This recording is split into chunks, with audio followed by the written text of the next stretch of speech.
framework dwaro ni mondo gikonywa ni ji miluongo ni gross misconduct ni en ang'o. Koro threshold mar impeachment jobunge ok no much.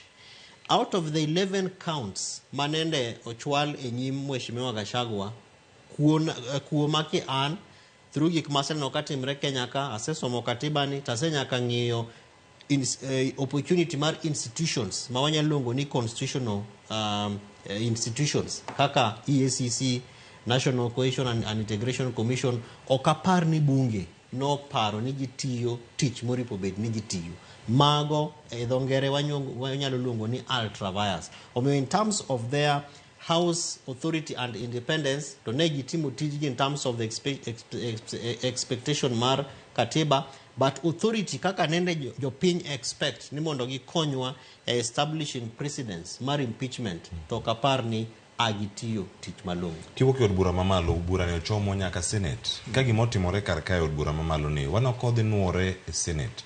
Senate wacho ni kacha kama ntiere House of Reason. Kata ka en jok moko manya bedo kagolo paro mopogore.